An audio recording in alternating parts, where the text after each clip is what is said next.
sure you'll recognise him.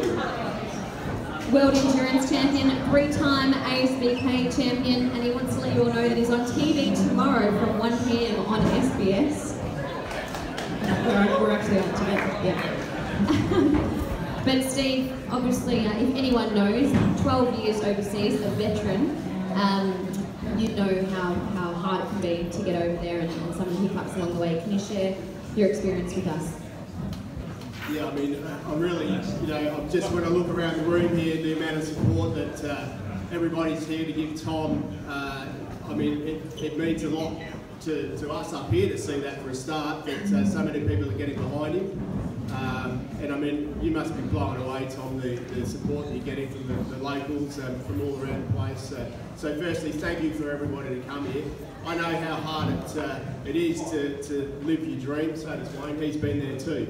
It's, everybody has a different way of doing it, and there's no, you can't follow a textbook with this stuff. You can't go, right, well, if I win this championship, I'll be overseas next year. It just doesn't work that way. It's just a matter of all of the dots lining up in the right direction to get it. I mean, in my case, I was noticed riding in the World Superbikes at Phillip Island.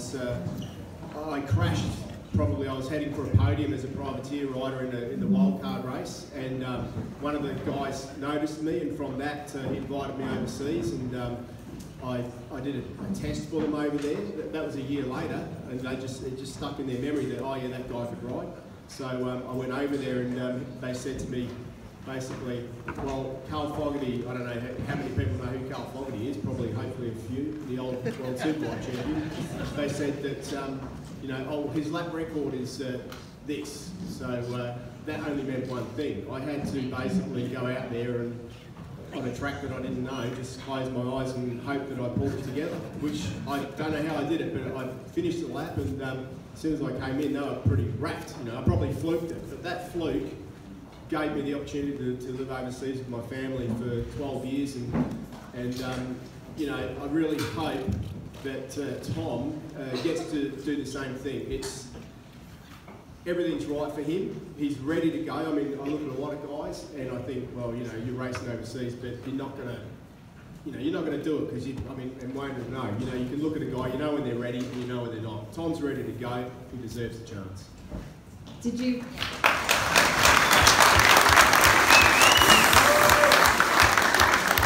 Did you feel ready in that first year before you headed over, and do you remember much from the first year being overseas? Well, actually, I just fluked that lap because I was hopeless after that. But,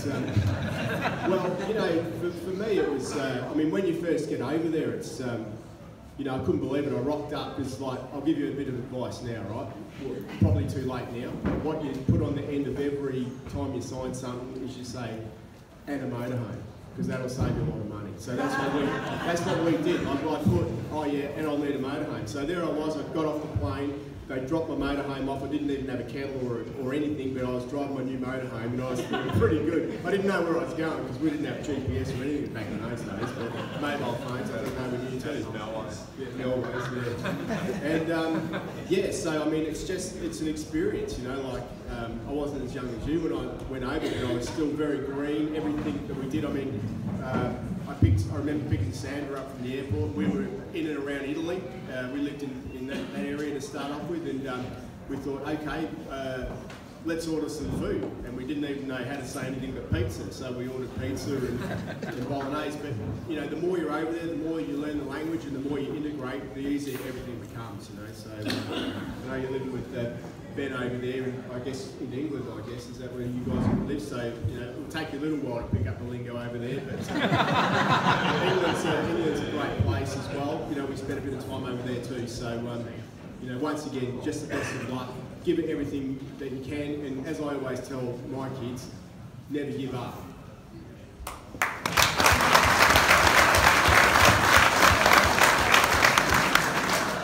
Motorhome would come in handy compared to some of the places we stay at ASBK. You ask that in your contract.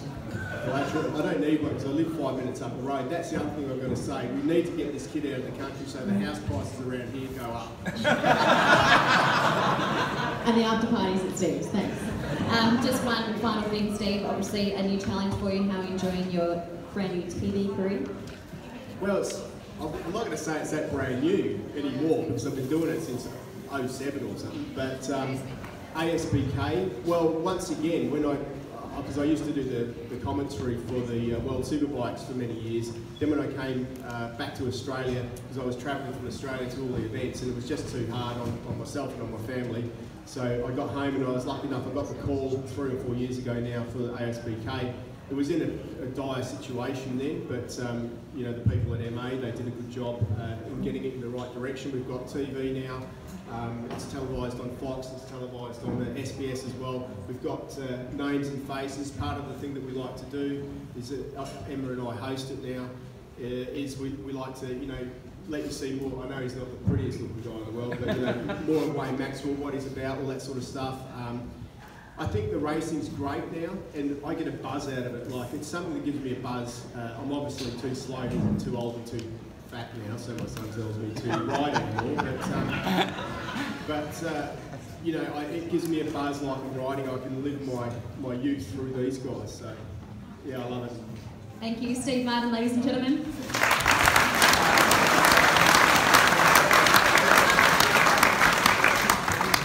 Multiple ASBK champion, and he's just come fresh from a wedding. Thank you for joining us.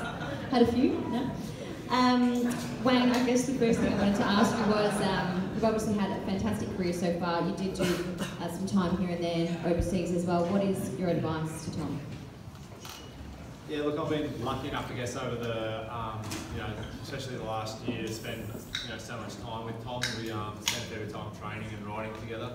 So mainly just riding at my in-laws' farm. They've been kind enough to let us have a track there, riding many bikes, and just to see Tom really, you know, him grow, and his development is like, he's really good. He always listens. He's always open. If I say, oh, maybe try this or try that, most of the time I'm trying to learn off Tom because he's pretty fast on the little bike. But it's look, and he's always open to trying stuff, and he always, if he doesn't get it, he works away at it, and he's very, you know, persistent until he, you know, gets an understanding of it or whatever. And I think those tools and are going to be good. You know, obviously living with BJ over there, the best thing, like, you know, that I can say is try to surround yourself with people that are already doing it and already successful and quite level-headed. BJ went over there, he did it, you know, the hard way from the bottom to where he is now, and yeah, so having that over there will be good for Tom. And yeah, look, that's about the most. I feel like you know, Tom comes from a great family. Obviously, everyone, a great bunch of friends and supporters here. Everyone's here for that. So I mean, the biggest thing for him is I think he just has to believe in himself, and that's yeah, that'll be the hardest thing. If he goes in there and just backs himself like he has and just treats it as he's surrounded by good people, I think success will come to him.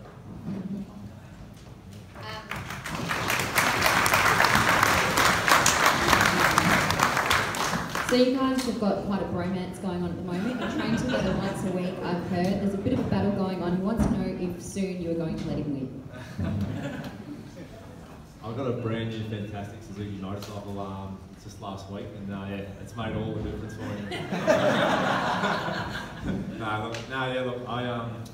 Yeah, he did a fair bit of winning throughout the year, I must say, Tom. But the last few I've managed to go back, so tomorrow's really the showdown. BJ's backed out of it. Thinks it's more important to play golf, so obviously he doesn't back himself. So I mean, yeah, so it's just going to be a showdown. So 11 o'clock, Western Port Highway. Around down there, pretty money where, yeah, put a bit more money up, and then we can see what we got. Talking money, it's so much. Yeah, look, yeah, it's been really good for me, honestly, having Tom down there, because you know, obviously right around your own, you're killing it, and then comes along a young kid from out there with me, and gives you a bit of a hide a few times. And, yeah, so yeah, it's been really good for me this over the past year, so it helped me, and you know, it's definitely helped Tom and bits and pieces, and yeah, we've all seen his progression, how he's grown. So yeah, it's very exciting. I can't wait to you know, FaceTime Tom when he's at all the new circuits overseas, and yeah, looking forward to it. He's going to be yeah, he's going to be a real.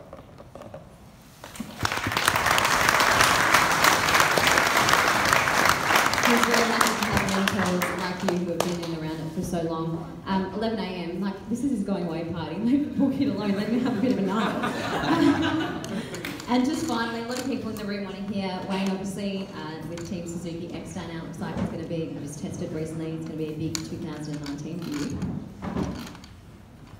Yeah, look, it's definitely started off that way. It's already exceeded my expectations. I sort of just wanted to start the year nice and easy and just be the guy in the background that didn't know the bike or didn't know that, but that didn't sort of go to plan, and the bike felt good, and the bike felt really good. The bike felt really good, and I didn't feel that good. So considering my collarbone and bits and pieces, I was really happy with it, and hopefully just get some points in the first round. I haven't finished every race in the first round for the last 3 years, so that'll be the plan, just to get finish every race and then build on, and hopefully, normally I'm good at the start of the year and bad at the end, so hopefully we can just be a bit more consistent and finish the year strong. Thank you. Wayne Maxwell, ladies and gentlemen.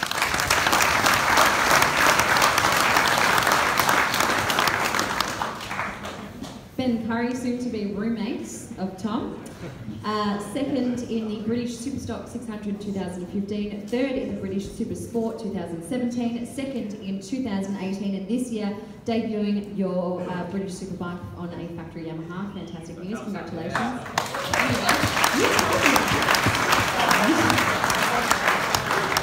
See the balloons, Emma? Yeah. I just wanted to know. Obviously, you did it a little bit differently. You started overseas from a very, very young age. What have been some of your great achievements so far? Yeah, thanks. I've sort of not done a lot of racing here in Australia, and I've got to know Wayne sort of through Tom and his experience in the Australian Championship, and it's very hard to back up after listening to these guys speak. Very experienced guys, and I think Tom has got a really good support crew here. All this, to see this many people come out. I was in his shoes probably, sort of 5 years ago when I first sort of made the jump to go over there, and like Steve said, I wasn't ready when I did that, and I sort of dived in, and I was way over my head, and I made some big mistakes.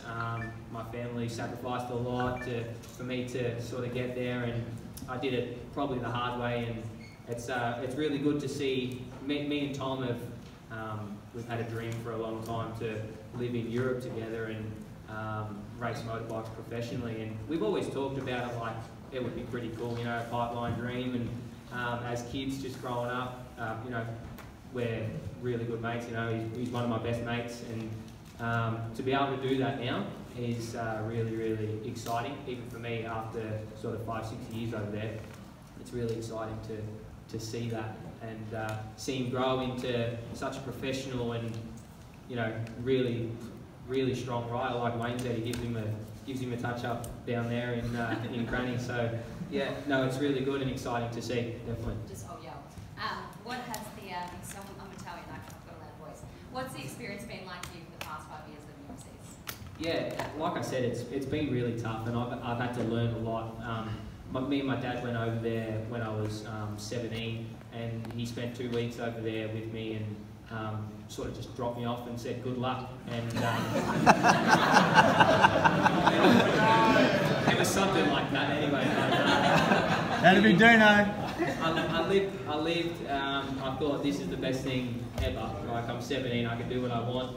I get to ride motorbikes, I get to wear my hat backwards and my sunnies on and sign autographs and stuff, but it was really not like that at all. And I went over there and I realised that I wasn't actually any good at racing motorbikes, and I had to learn real quick, because those guys over there are, really, really strong, and Tom's going to find that out over there. Not saying that Australia's good, because I've been watching the ASBK Championship grow over the last few years, and to see where it's at has made Tom ready for that jump now, and that's a credit to the Australian Championship for how it's progressed over the last couple of few years that I've been watching it. But I went over there and made some mistakes, like I said, and Tom's going to come across some times where it's going to challenge him, and he's probably going to question why he's doing this, and his family's probably going to do that as well. And you've just got to, like Steve said, never give up, always dig deep, and believe you have your goal. Just keep believing in it no matter what, and don't listen to anyone tell you anything differently. Ladies and gentlemen, Ben Currie.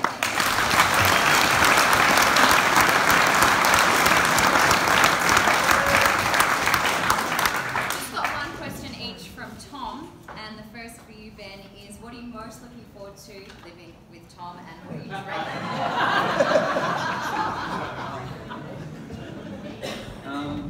Oh, no, I could sit here all day. Probably the worst thing that I'm looking at, well, the thing I'm looking forward to least living with Tom is his organisation skills. He's not terrible, but he likes to do things at a drop of a hat. And, he hasn't got no socks on for a start. That says it all, you know. Have all day to prepare for his fundraiser and didn't even put socks on. So, no, you know, he likes to ring me up 10 minutes before we're doing something to tell me that we're not doing it anymore. But, you know, I've adjusted to that over the last few years.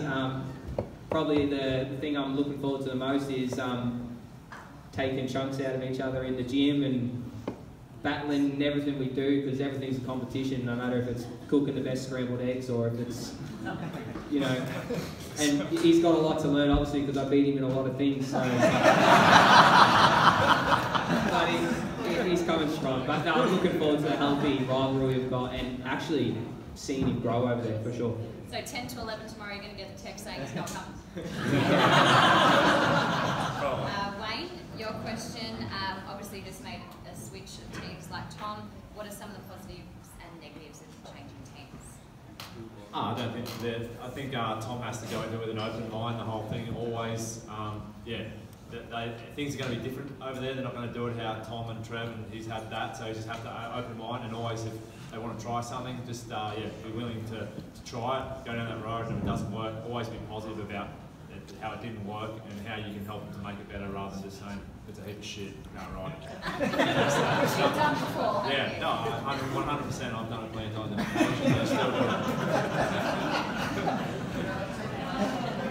Steve, your question is, what was your diet and training regime? What does a champion eat?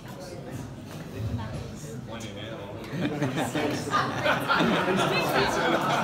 seriously, I guess the hardest thing in the World Superbike paddock was we had a semi-trailer just full of food, you know, so like they'd be having like a la carte meals at the track with massive desserts that you love, all that sort of stuff. So I would actually have a banana and honey sandwich, which was pretty boring, but that's what I had every day while everyone else was doing that. Training wise, I trained so hard. I mean, Sandra and me both trained together over there. We'd go cycling in the morning, 60 or 70 k's around the lake, and then we'd go for a run in the afternoon, and there was gym, just my whole life, that's what it was. So forgive me now for being fat, Wayne, I'm making up for it.